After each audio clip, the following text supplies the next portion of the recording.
Renegade.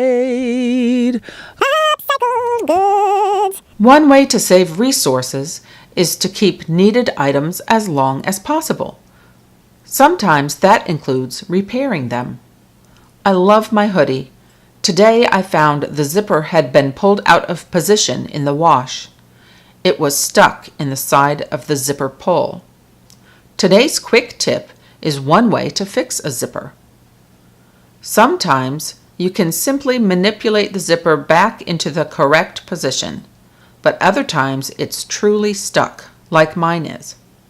In that case, you can insert a small needle-nosed plier or other object to slightly spread apart the zipper pull, or you could use 2 pliers to gently pull them open.